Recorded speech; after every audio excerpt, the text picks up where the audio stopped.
Register your drone or else. Mac scare-ware that's useless and exposes your passwords. And find out which products Google glassed themselves this year. Tech News Tonight is next. This is Twit.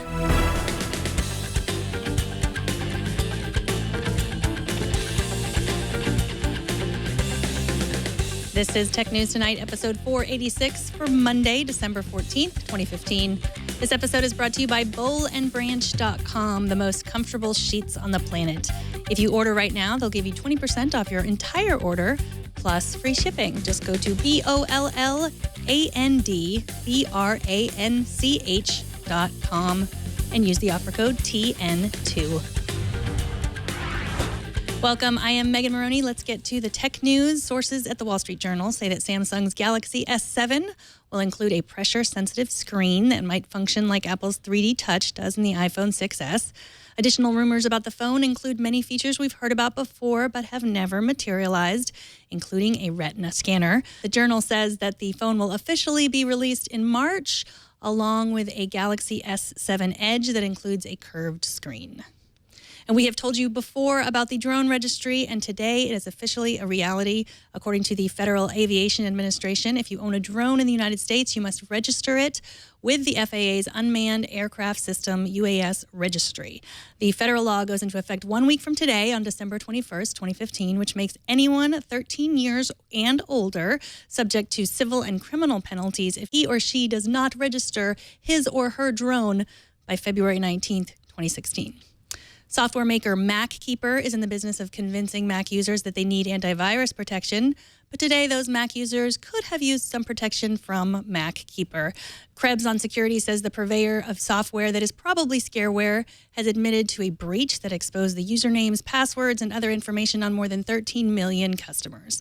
The leak was found by a board security researcher named Chris Vickery, who doesn't even use a Mac. MacKeeper has yet to update its website with news of the vulnerability, but they did post a blog about it, claiming to have fixed this error within hours of the discovery. And in the past month, Google and Facebook have both open-sourced parts of their artificial intelligence machine. And on Friday, Elon Musk announced OpenAI, an organization devoted to removing the profit motive from artificial intelligence research. And today, Stephen Wolfram of the popular Wolfram Alpha computational knowledge engine has made a version of the Wolfram language and development tools available as a free cloud service. If you're not a MacArthur genius, as Wolfram is, he offers help on how to use the tools he's made available in a book called An Elementary Introduction to the Wolfram Language. It's free to read online, and you can order a print version from the Wolfram site for a little under $15. Coming up, the biggest gadget flops of 2015, and I am wearing one of them on my wrist right now. But first, there is one important thing you can do to help ensure that you have a good day. Sleep well the night before. One company has set out to make this possible. It's Boll & Branch. They have reinvented bedding with the sole purpose of making your nights more comfortable than ever. Their bedding is so soft, it will introduce a new standard of comfort that you'll measure everything else by. And if you can't get their products anywhere other than bowlandbranch.com, so you know you're paying for quality sheets and not just department store overhead. For only a couple $100, you can treat yourself to the same luxurious and incredibly comfortable bedding that U.S. presidents and countless celebrities swear by. Boll & Branch is also the first bedding brand to receive fair trade certification, so you never have to worry about how or where they were made. Plus, they donate a portion of every sale to charity. Give the gift of great sleep this holiday season. Visit bowlandbranch.com and enter the offer code TN2 for 20% off your entire order, including sheets, towels, blankets, duvet covers, and more, plus free shipping. All of their products come beautifully packaged in their signature boxes, and they'll even let you try their sheets risk-free for 30 nights. Bowlandbranch.com. Go there and use the offer code TN2 at checkout for 20% off your entire order. We thank Boll & Branch for their support.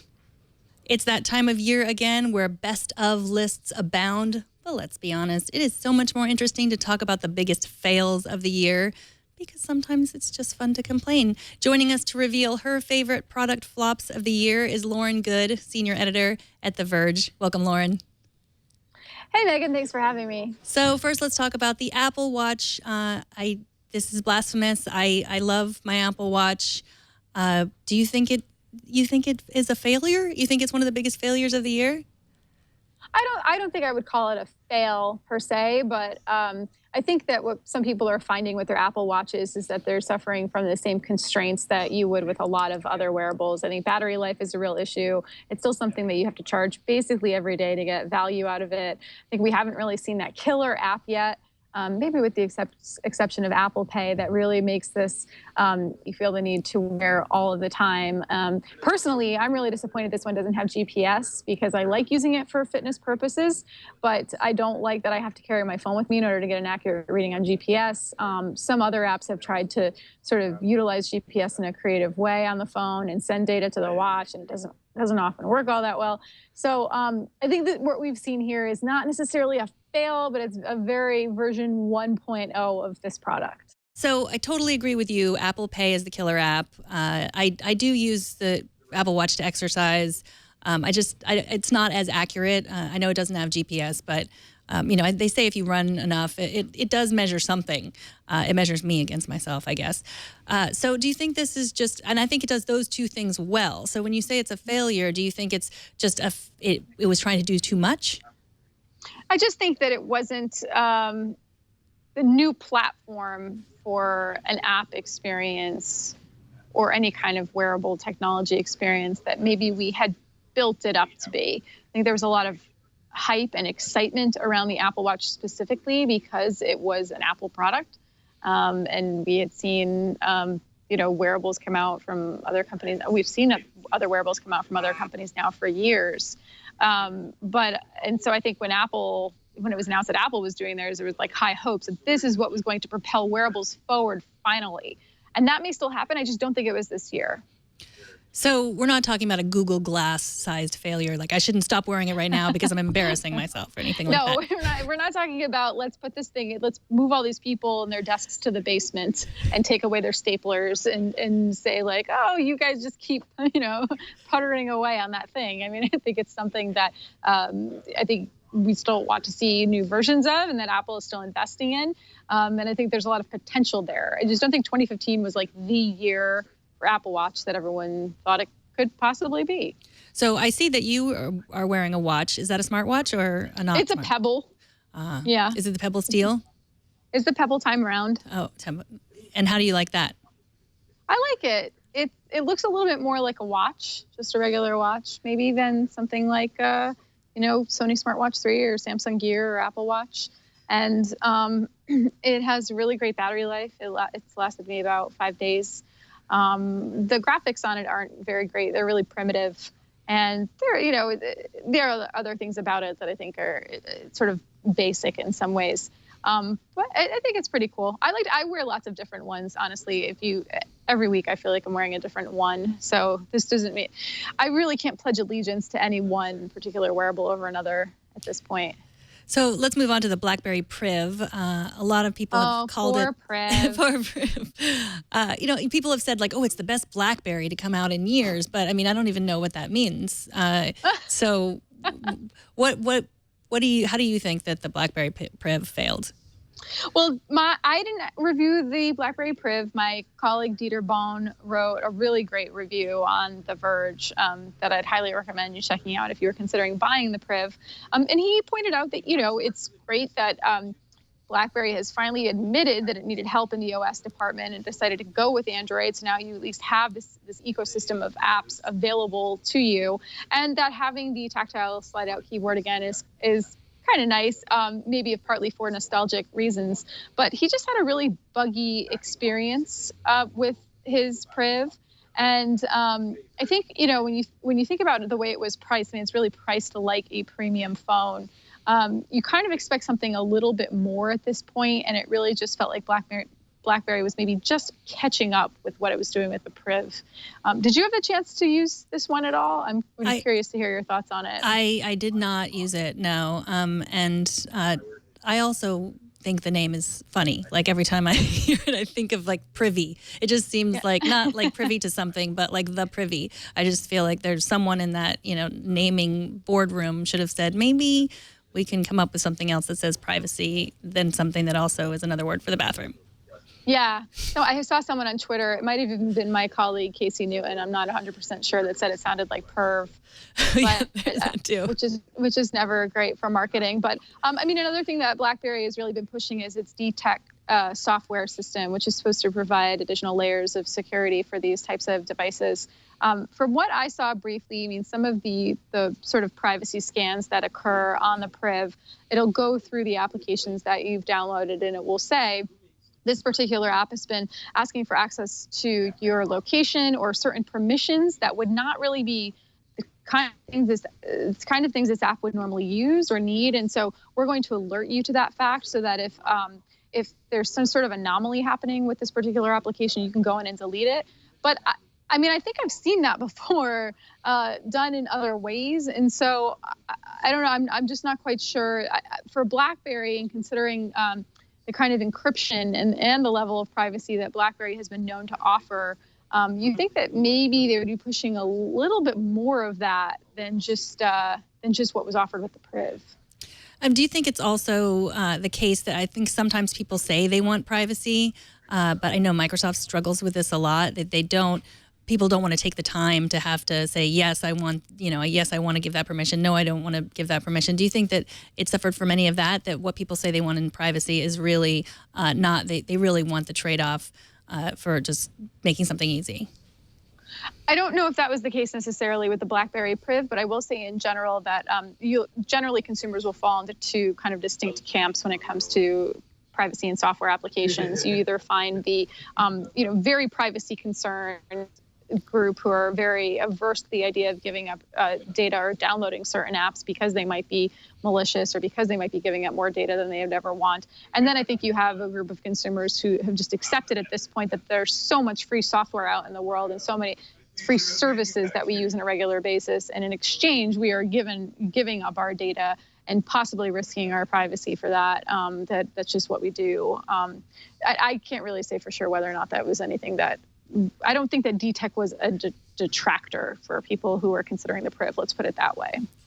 So another phone is on your list, the Lumia 950. I like your list. It covers every operating system, every big group. You don't hone in on any of them in particular. The Lumia 950 was it the phone itself that's the problem, or is it running Windows 10 as on a phone that really isn't living up to the hype? What was the problem with the Lumia 950? Well. So our Microsoft reporter, Tom Warren, reviewed this one, and what he had to say about it was that it kind of lacked any really defining characteristics. It wasn't, I remember his words were something like, it's virtually indistinguishable from sort of like the cheaper slabs that you would have gotten from a Lumia phone maybe last year or something like that. If you look at the specs, they're actually not terrible specs. It has a modern processor, it has a lot of storage, it has a big battery, it has lots of RAM, it's a nice display. The camera tech is okay, maybe not as great as you've seen in Lumias in prior years, but it's just considering this was supposed to be the flagship phone that we all waited for so long, there was something decidedly kind of unremarkable about it. And then when you throw in the fact that I believe subsidized was going to cost something like around $600, you're paying a lot of money for what ends up being not a super special phone. And I think a lot was hinging on this. A lot was hinging on Microsoft's flagship phones this year. And I think they really sort of had to, sorry, I have to hold my earbuds in because they're starting to fall out. I think we weren't as blown away by it as we maybe were hoping to be. Right, and it was a great year for Microsoft as a whole. I think that they showed off a lot of interesting things. I mean, I loved what they did with apps and cross-platform and releasing apps on iOS and Android. And so, yeah, I think we just expected perfection from them this year, and they didn't reach that, I guess, with this phone. Absolutely. And then finally, well, not finally, we have a couple more. The Pixel C that just came out. Was this a software problem or a hardware problem with the Pixel C? Software. It's the same thing with a lot of these hybrid devices, and I think maybe Microsoft is the exception because they're, the Surface Books or Surface Pros and the Surface Book are running Windows 10. But if you look at something like the iPad Pro and you look at something like the Pixel C, what you basically have here is a really nice piece of hardware that has, PC grade capabilities, and accessory keyboards. And so you start to look at it and say, can this replace my day-to-day laptop? Is this the next evolution in computing? And then you look at the fact that it's running this mobile software, and you look at the lack of professional grade apps, or the lack of ability to do certain things on it the way you would on a standard laptop, and you just say, okay, we're just not there yet. And I think the Pixel C was sort of the epitome of that. In fact, Walt Mossberg wrote a really good column for The Verge. He had written a column a while ago saying why he believes that Google should be making more hardware, and then basically pointed to the Pixel C a few weeks later and said, but not this one. This is not the one to go with. It's a really nice piece of hardware, but sort of using Android as the OS is, it's basically that the Android team still hasn't really figured out how to take advantage of all of the power that's in the silicon in this thing. So I noticed the iPad Pro was not on your list. Is that because you already singled out the Apple Watch, or you haven't had a chance to review it, or why was the... I reviewed the iPad Pro, and I didn't put it on my list of fails for a couple of reasons. The first is that I actually kind of enjoyed using it for the week or so that I was using it. It was the first time that I had used an iPad and thought to myself, okay, maybe the next time I travel, I would take this iPad instead of taking my MacBook or another laptop with me. It just was that powerful, and it had, sort of that much processing power. But I do think it's kind of falling into this category of like the weird hybrid mobile desktop tablet thing right now, where you can see how this is where computing is going, but it's just not quite there yet. And so finally, what some are calling a holiday disaster, hoverboards. I think that it's just crazy that we're taking these things, these off-market things that no one has decided what brand you can trust, and we're wrapping them up and putting them under our tree and going to sleep at night when we know that there's a pretty good chance that they'll explode or get set on fire. Maybe not a pretty good chance. Maybe that's an exaggeration. I think that's a pretty big fail. I mean, right there, it's like, what is a fail? Is it not selling well? Is it like, well, it's exploding under the Christmas tree? I mean, that might just seal the deal. Yeah, we've seen now Amazon has taken a couple of brands off of its site because of potential safety hazards. They're being banned at CES, which I don't know if that's a good thing or a bad thing. I don't know. I was frankly kind of looking forward to trying one at CES, but a non-exploding one. But yeah, I think there's so much hype around these things right now, but there's obviously a real quality control issue. And I would say anything that explodes and sets your house on fire or potentially harms you is a fail. Yeah, and I think that from what I understand, I think they removed most all of them, and then every company has to prove that it's safe in some way to get back on Amazon. I think that's the way. And now CES, I didn't know if they were banning it, like they're not going to have anyone be able to bring them personally. I thought that was it, but I figured that there would still be some hoverboards there that people could try out, maybe in like a safe location with lots of fire extinguishers or something. My understanding is that it's not the exhibitors who are prevented from showcasing them. It's just that people aren't, like you and I, aren't allowed to skip all that walking around the show floor and ride one of these things instead. So we'll just have to hoof it. That we walk on our own feet. And so I was listening to you talk to Kara Swisher about hoverboards about a week ago before all this came out. And she asked you what are some of the good ones, and you were unsure then. I mean, do you have any recommendations now? No, we have still not done. The Verge has reviewed a lot of these motorized scooter type devices in the past, but we haven't really done a comprehensive review of the latest batch of them. So at this point, I can't really say which is the best one or a good, or even at this point, a non-exploding one to go by. I just can't really comment on that. Well, Lauren, I know you have another place to be, so thank you so much for joining us. Lauren Goode is the senior editor at The Verge and at Lauren Goode on Twitter. Thanks for coming on. Thanks, Megan. It was fun. Take care. And finally tonight, a launch next year that literally cannot fail, because it's so cute. Electronic Arts has announced a launch date for Unravel. It's adorable physics-based puzzle game starring Yarny, a tiny man made of yarn who can use his own body to explore the world around him and overcome obstacles. The game will be available as a digital download on February 9th, 2016 for Origin on PC, PlayStation 4, and Xbox One. Let's take a look at the Yarny Unravel trailer.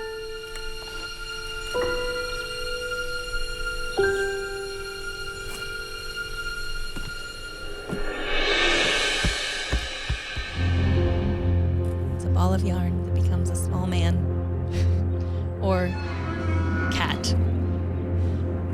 A cat-looking man thing.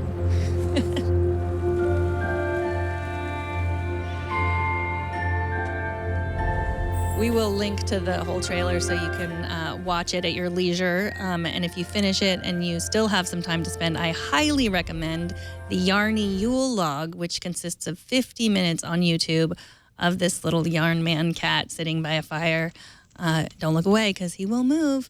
It's relaxing and just a little bit scary for Yarny. I mean, that is it for this edition of Tech News Tonight. Last week, I read an email from a viewer asking why it took so long for our shows to appear in iTunes.